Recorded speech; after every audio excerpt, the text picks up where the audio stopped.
जय हिंद दोस्तों। आज हम बात करने वाले हैं एडवोकेट एक्ट 1961 के बारे में और हो रहे हैं इसमें 2025 में चेंजेस के बारे में। जैसे दिल्ली से लेकर यूपी तक प्रदर्शन चल रहे हैं हमारी वकील फ्रेटर्निटी के अंदर में और इसे तुगलकी कानून, अंधा कानून जैसे शब्दों से पुकारा जा रहा है। आइए जानने की कोशिश करते हैं कि इस एक्ट के अंदर क्या है खास बात जिसे लेके मचा हुआ है बवाल, जिसे लेकर उठ रहे हैं ऐसे सवालात जो हमारे वकीलों के हित में है या नहीं है।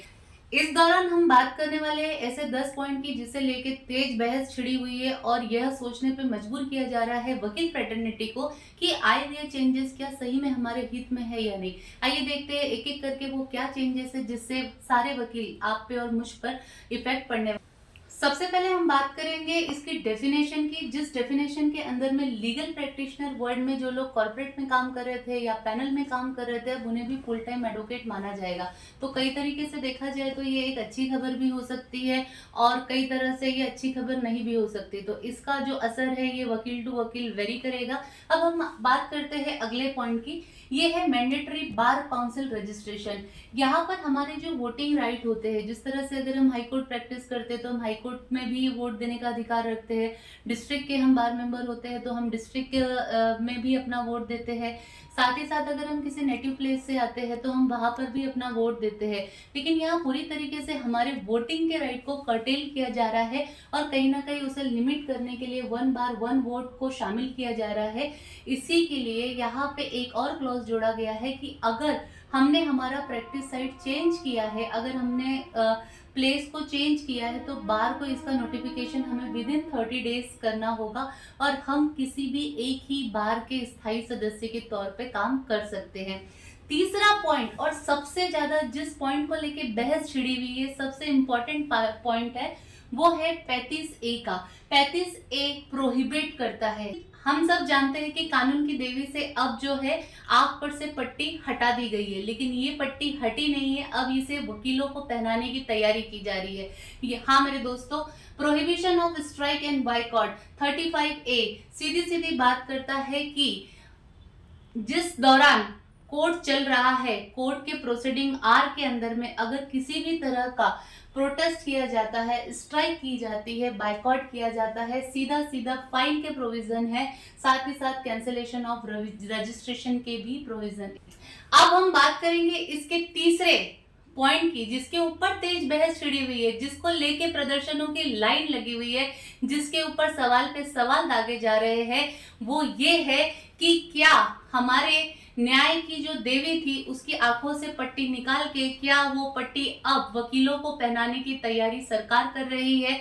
हाँ मेरे दोस्तों, इस 35A को हमें ध्यान से पढ़ना और समझना होगा कि ये क्या कहता है। ये कहता है कि prohibition of strike and boycott, यानी वकीलों को अब किसी भी तरीके का प्रोहिबिशन, स्ट्राइक, बॉयकॉट करने का प्रोविजन नहीं रहेगा। अगर अदालत के जो वर्किंग आवर होते हैं अगर उस दौरान ऐसा किया जाता है तो 3 लाख रुपए का मॉनेटरी दंड और कैंसलेशन ऑफ रजिस्ट्रेशन भी हो सकता है। हाँ, प्रोटेस्ट करने के अधिकारों के बारे में भी ये सेक्शन कहता है, लेकिन जब कोर्ट के जो घंटे हैं वो समाप्त हो जाए या कोर्ट जिस दिन छुट्टी पर है उस दिन आप ये कर सकते हैं।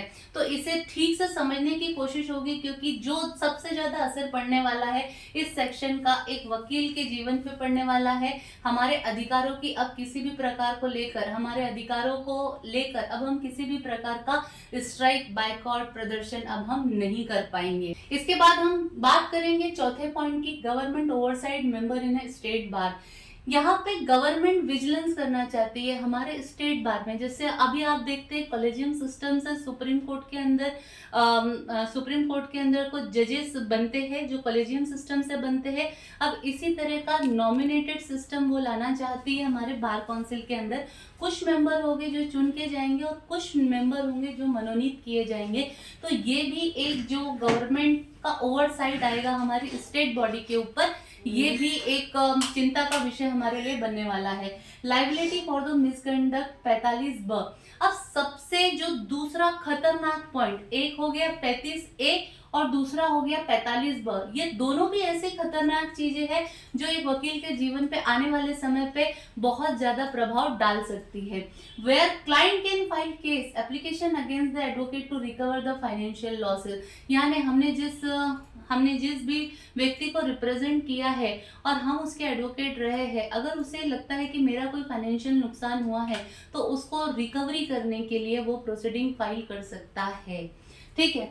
Reform in the enrolment practice of the law, one more examination for the state bar including. छठवां जो पॉइंट है, इससे हमारे वकील लोग प्रभावित होंगे, जो नए वकील आ रहे हैं वो ज्यादा प्रभावित होंगे, क्योंकि एलएलबी करने के लिए पहले उन्हें सीईटी की एग्जाम पास करना है, फिर एलएलबी पास करना है, उसके बाद ऑल इंडिया की एग्जाम्स पास करनी है, उसके बाद अब एक और एग्जाम और इंटरव्यू होगा जो कि हर स्टेट बार काउंसिल को लेना होगा। तो इससे आने वाली जो जनरेशन है एडवोकेट की वो कहीं ना कहीं प्रभावित होने वाली है। उनके अंदर में electoral structural change in the bar qualification of a candidate, अगर हम इसकी बात करें तो ये दिखने में जरूर अच्छा लगता है, क्योंकि ये क्वालिफिकेशन की बात कर रहा है कि कौन लोग चुनाव लड़ सकते स्टेट बार का, वो ये दिशा निर्देशित करता है कि जिस भी व्यक्ति के ऊपर किसी तरह के क्रिमिनल चार्जेस है और वो 3 साल से ज्यादा के लिए कन्विक्ट हुआ है तो वो डिस्क्वालीफाई हो जाएगा। लेकिन यहाँ पे ये मजाकिया इसलिए लगता है क्योंकि जब हमारे असेंबली के एमएलए के चुनाव हो रहे हैं, स्टेट के चुनाव हो रहे हैं, तब वहां ऐसे किसी भी तरह की नियमावली क्यों नहीं बनाई गई। इस नियमावली का हमारी फ्रेटर्निटी पे लागू करने की क्या जरूरत है। तो ये जो है इलेक्टोरल स्ट्रक्चरल चेंज यहाँ हमारे वकील फ्रेटर्निटी के लिए थोड़ा मजाकिया लगता है। Disciplinary reform and ethical standard, strong penalties, jail and cancellation. Again ये पॉइंट जो है हमें आने वाले नए जनरेशन हो या जो जनरेशन 10-15 साल 30 साल जो एडवोकेट्स है जो रेगुलर प्रैक्टिस करते हैं, उनको ये कहीं ना कहीं हर एक व्यक्ति को, हर एक अधिवक्ता को इफेक्ट करने वाला है कि डिसिप्लिनरी रिफॉर्म के नाम पे वकीलों को जेल के प्रावधान, कैंसिलेशन ऑफ रजिस्ट्रेशन और स्ट्रॉन्ग पेनल्टियों से होकर गुजरना पड़ेगा। अब हम बात करते हैं 90 पॉइंट की, improve access to the justice, structure of the fees. यहाँ पर ये प्रोविजन बात कर रहा है मेरे दोस्तों, जो कि सुप्रीम कोर्ट ने कुछ समय पहले कहा था कि जो युवा वकील वर्ग है वह उनके पास अगर केसेस नहीं है तो उन्होंने अपनी सर्विसेज जो है वो फ्री में देना चाहिए।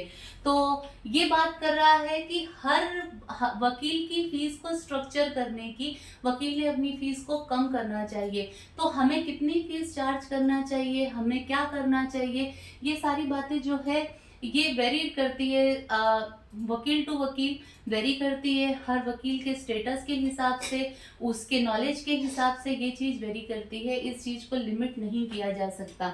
उसके बाद हम लोग protection against the fake advocate, जो 10वां पॉइंट है, जो चिंता का विषय तो नहीं है, लेकिन हाँ फेक एडवोकेट्स को निकालना भी उतना ही जरूर है रिफॉर्म के लिए। लेकिन फेक एडवोकेट्स के लिए जो ओरिजिनल जेन्युइन एडवोकेट है उन्हें भी बार बार जो है डॉक्यूमेंट की प्रोसेस से गुजरना पड़ता है, वो एक चिंता का विषय कहीं ना कहीं हमारे लिए हर साल होता है। ये थे वो 10 पॉइंट जिसके ऊपर तीखी बहस छिड़ी हुई है। 35A और 45B जैसे सेक्शन, जेल के प्रोविजन, पेनाल्टीज के प्रोविजन, कैंसलेशन ऑफ रजिस्ट्रेशन के provisions, prohibition of strike and boycotts के प्रोविजन, ये ऐसे प्रोविजन है जो हमें आने वाले लॉन्ग रन में काफी परेशान कर सकते हैं अगर ये बिल लागू हो जाता है तो। इसीलिए मेरी आपसे गुजारिश है कि आप अपने रिकमेंडेशन 18 फरवरी तक सरकार को भेज सकते हैं, इसमें हमें पीछे नहीं रहना है। और आप जो भी सोचे, अगर आपको ये पॉइंट लगता है कि आपकी बेहतरी के लिए है तो आप बेहतरी के लिए वोट करें, और अगर आपको लगता है कि नहीं है, जो मुद्दे हैं कहीं ना कहीं आपको आने वाले समय में नुकसान पहुंचा सकते हैं, तो आप सरकार को उस तरह से भी बता सकते हैं। मेरा नाम है एडवोकेट फातिमा पठान, अधिवक्ता, डिस्ट्रिक्ट बार एसोसिएशन नागपुर। नमस्ते, जय हिंद।